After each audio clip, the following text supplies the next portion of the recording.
한때는 친구와의 만남이 하루를 살아가는 원동력처럼 느껴졌습니다. 아침부터 밤까지 함께 웃고 떠드는 시간이 삶의 전부라고 믿었지요. 하지만 이제 많은 60대들이 이전처럼 친구를 만나러 나서지 않고 집에 머무르는 선택을 하고 있습니다. 그 이유를 정확히 아는 사람은 많지 않습니다. 오늘은 그 속사정을 3가지 사례를 통해 살펴보고 혼자 있는 시간을 보다 풍요롭게 만드는 방법까지 함께 이야기하려고 합니다. 부산에서 택시를 운전하던 김동수 씨는 한때 친구 없이는 하루도 살 수 없다고 생각했습니다. 퇴근만 하면 술자리로 향했고 동료 기사들과 밤늦도록 소주잔을 기울였습니다. 웃음과 대화가 가득한 시간 속에서 그는 세상을 다 가진 듯 행복했지만 그 이면에는 늘 경제적 부담이 있었습니다. 술값, 식사비용, 노래방비까지 모두 그의 몫이었고 친구들은 그 호탕함을 당연하게 받아들였습니다. 은퇴 후 수입이 줄자 상황은 급격히 바뀌었습니다. 친구와의 만남은 부담이 되었고 특히 아내가 병원에 입원했을 때 한 친구가 돈을 빌려달라는 요청을 했을 때 그의 마음은 무너졌습니다. 친구라는 이름이 얼마나 허망한지 그리고 진정으로 곁에 남는 사람이 누구인지 깨닫는 순간이었습니다. 건강도 문제였습니다. 술과 기름진 음식으로 무너진 몸은 결국 경고를 보내왔고 그는 술자리를 단칼에 끊고 집에서 혼자 시간을 보내는 법을 배우게 되었습니다. 서울에 사는 이순자 씨는 주말마다 친구들과 모임을 가지는 것을 즐겼습니다. 함께 식사하고 수다를 떨며 서로의 삶을 나누는 시간이 행복의 근원이었지요. 하지만 친구들의 상황도 점점 달라졌습니다. 자녀 결혼 준비, 손주 돌봄, 직장 문제 등으로 모임 참석이 점점 줄어들었고 연락이 끊기는 경우도 많았습니다. 어느 순간 이순자 씨는 깨달았습니다. 친구 관계는 모두가 언제나 변함없이 유지되는 것이 아니며 나이 들수록 개인의 상황에 따라 멀어지고 가까워진다는 것을 말입니다. 그녀는 처음에는 외로움을 크게 느꼈지만 혼자 보내는 시간이 늘어나면서 오히려 삶의 다른 즐거움을 발견했습니다. 집안에서 좋아하는 책을 읽고 조용히 음악을 들으며 산책하는 시간이 주는 편안함은 친구 모임에서 느낀 순간적 즐거움보다 더 깊이 만족감을 주었습니다. 사람들과 어울릴 때는 늘 다른 사람들의 눈치를 봐야 했지만 혼자 있는 시간에는 그 누구도 신경 쓰지 않아도 되었고 그것이 그녀에게 진정한 자유로 다가왔습니다. 경기도에서 작은 카페를 운영하던 박상훈 씨는 친구들과의 여행과 취미 모임을 즐기던 사람입니다. 젊은 시절에는 친구들과 함께 시간을 보내는 것이 삶의 활력이라 생각했지만 건강과 경제적 부담이 겹치면서 점차 외출이 줄었습니다. 어느 날 심장질환으로 병원에 입원한 후 그는 친구들이 병문안을 와주지 않는 경험을 하게 되었습니다. 그동안 자신이 생각했던 관계의 진정성이 무너진 순간이었습니다. 그는 이후 집에서 보내는 시간을 소중히 여기기로 결심했습니다. 정리된 공간에서 혼자 차를 마시고 작은 정원에서 꽃을 돌보며 몸과 마음을 돌보는 생활은 이전과는 비교할 수 없을 만큼 만족스러웠습니다. 외부 사람들의 기대와 요구에서 벗어나 자신에게 집중할 수 있는 시간이 생기자 삶에 대한 새로운 의미를 찾게 된 것이죠. 세 사례에서 공통적으로 나타나는 점은 친구 관계와 사회적 활동이 반드시 행복의 조건은 아니라는 것입니다. 오히려 나이 들면서 억지로 이어가던 관계가 스트레스와 부담으로 다가올 수 있다는 사실입니다. 친구를 만나며 웃고 즐거워하던 순간조차 경제적, 건강적 부담과 맞물리면 오히려 삶을 갉아먹는 요인이 될 수 있습니다. 그렇다면 혼자 있는 시간을 풍요롭게 만드는 방법은 무엇일까요?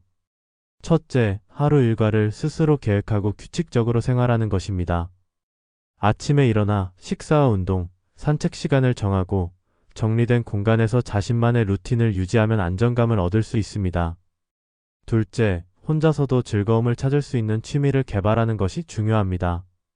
톡서, 그림 그리기, 글쓰기, 음악 감상 등 내적 만족을 줄 수 있는 활동은 외부에 의존하지 않고도 행복을 느끼게 합니다. 셋째, 필요할 때만 사회적 관계를 유지하되 부담이 되는 관계는 과감히 정리하는 것이 좋습니다. 오래된 친구라 하더라도 서로에게 도움이 되지 않는 관계라면 자연스럽게 거리를 두는 것이 삶의 질을 높이는 방법입니다. 넷째, 건강을 최우선으로 고려해야 합니다. 규칙적인 운동과 균형 잡힌 식사, 충분한 수면은 혼자 있는 시간을 의미 있게 만들어줍니다. 마지막으로 자기 자신과의 대화를 통해 내면을 돌보는 시간을 가지는 것이 필요합니다. 일기쓰기, 명상, 산책 등은 자기 성찰과 만족감을 높이는 데 효과적입니다. 혼자 보내는 시간이 단순히 외롭거나 쓸쓸한 것이 아니라 자신의 삶을 돌아보고 정리하며 진정한 자유와 만족을 찾는 기회가 될 수 있다는 사실을 이해하는 것이 핵심입니다. 사회적 압력과 습관에 얽매이지 않고 오롯이 자신을 위한 시간을 가지면 이전에는 느낄 수 없었던 내적 충만함을 경험하게 됩니다. 한때는 친구와의 만남이 하루의 활력소였던 사람들이 있습니다. 아침부터 밤까지 함께 웃고 떠드는 시간 속에서 삶의 의미를 느꼈지만 이제는 많은 60대가 집에서 혼자 시간을 보내는 선택을 합니다. 사람들은 종종 묻습니다. 외롭지 않으세요? 왜 혼자 계세요? 하지만 그 속에는 그 누구도 쉽게 이해하지 못하는 이유와 선택이 숨어 있습니다. 오늘은 그 속사정을 3가지 사례로 살펴보고 혼자 있는 시간을 보다 풍요롭게 만들 수 있는 구체적인 전략까지 함께 이야기하려고 합니다. 부산에서 택시를 운전하던 김동수 씨는 퇴근 후 늘 술자리를 찾아다녔습니다. 동료 기사들과 함께 밤늦도록 소주잔을 기울이며 웃고 떠드는 시간이 삶의 전부처럼 느껴졌습니다. 그러나 그 웃음 뒤에는 늘 계산서가 따라왔습니다. 술값, 식사비, 노래방비까지 모두 그의 몫이었고 친구들은 그 호탕함을 당연하게 여겼습니다. 은퇴 후 수입이 줄자 상황은 급격히 달라졌습니다. 친구와의 만남은 부담이 되었고 특히 아내가 병원에 입원했을 때 한 친구가 돈을 빌려달라는 요청을 했습니다. 그 순간 그의 마음은 무너졌습니다. 친구라는 이름이 얼마나 허망한지 위기 순간에 누가 곁에 남는지 깨닫게 된 것입니다. 더불어 건강도 문제였습니다. 술과 기름진 음식으로 망가진 몸은 결국 경고를 보내왔고 그는 술자리를 단칼에 끊고 집에서 혼자 시간을 보내는 법을 배우게 되었습니다. 서울에 사는 이순자 씨는 주말마다 친구들과 모임을 즐겼습니다. 함께 식사하고 수다를 떨며 서로의 삶을 나누는 시간은 큰 기쁨이었습니다. 하지만 친구들의 상황도 변했습니다. 자녀 결혼 준비, 손주 돌봄, 직장 문제 등으로 모임 참석이 줄어들고 연락이 끊기는 경우도 많았습니다. 그녀는 깨달았습니다. 친구 관계는 나이 들수록 상황에 따라 멀어지고 가까워진다는 것을 말입니다. 처음에는 외로움을 크게 느꼈지만 혼자 보내는 시간이 늘어나면서 삶의 다른 즐거움을 발견했습니다. 집에서 좋아하는 책을 읽고 조용히 음악을 들으며 산책하는 시간이 주는 편안함은 친구 모임에서 느낀 순간적 즐거움보다 깊이 만족감을 주었습니다. 사람들과 어울릴 때는 늘 다른 사람들의 눈치를 봐야 했지만 혼자 있는 시간에는 그 누구도 신경 쓰지 않아도 되었고 그것이 진정한 자유로 다가왔습니다. 경기도에서 작은 카페를 운영하던 박상훈 씨는 친구들과의 여행과 취미 모임을 즐기던 사람이었습니다. 젊은 시절에는 친구들과 시간을 보내는 것이 삶의 활력이라 생각했지만 건강과 경제적 부담이 겹치면서 외출이 줄었습니다. 어느 날 심장 질환으로 병원에 입원했을 때 친구들이 병문안을 와주지 않는 경험을 했습니다.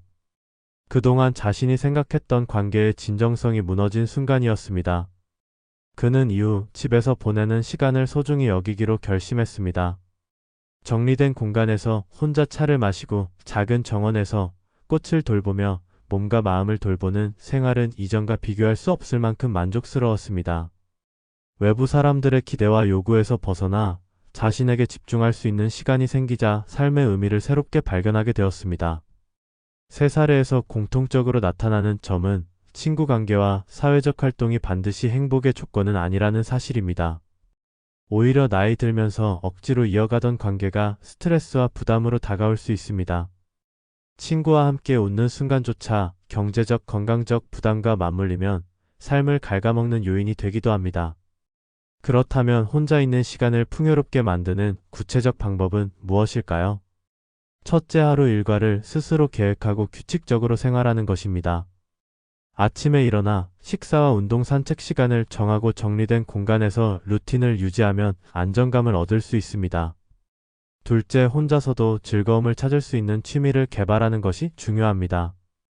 독서, 그림 그리기, 글쓰기, 음악, 감상 등 내적 만족을 줄 수 있는 활동은 외부에 의존하지 않고도 행복을 느끼게 합니다. 셋째, 필요할 때만 사회적 관계를 유지하되 부담이 되는 관계는 과감히 정리하는 것이 좋습니다. 오래된 친구라 하더라도 서로에게 도움이 되지 않는 관계라면 자연스럽게 거리를 두는 것이 삶의 질을 높이는 방법입니다. 넷째, 건강을 최우선으로 고려해야 합니다. 규칙적인 운동과 균형 잡힌 식사, 충분한 수면은 혼자 있는 시간을 의미 있게 만들어줍니다. 다섯째, 자기 자신과의 대화를 통해 내면을 돌보는 시간을 가지는 것이 필요합니다. 일기 쓰기, 명상, 산책 등은 자기 성찰과 만족감을 높이는 데 효과적입니다. 혼자 보내는 시간이 단순히 외롭거나 쓸쓸한 것이 아니라 삶을 돌아보고 정리하며 진정한 자유와 만족을 찾는 기회가 될 수 있다는 사실을 이해하는 것이 핵심입니다. 사회적 압력과 습관에 얽매이지 않고 오롯이 자신을 위한 시간을 가지면 이전에는 느낄 수 없었던 내적 충만함을 경험하게 됩니다. 오늘의 이야기가 도움이 되셨다면 구독과 좋아요 눌러주시고 댓글로 여러분의 경험이나 생각을 나눠주세요. 혼자 시간을 보내며 얻은 깨달음이나 자신만의 행복 비결을 공유해 주시면 서로에게 큰 힘이 될 것입니다.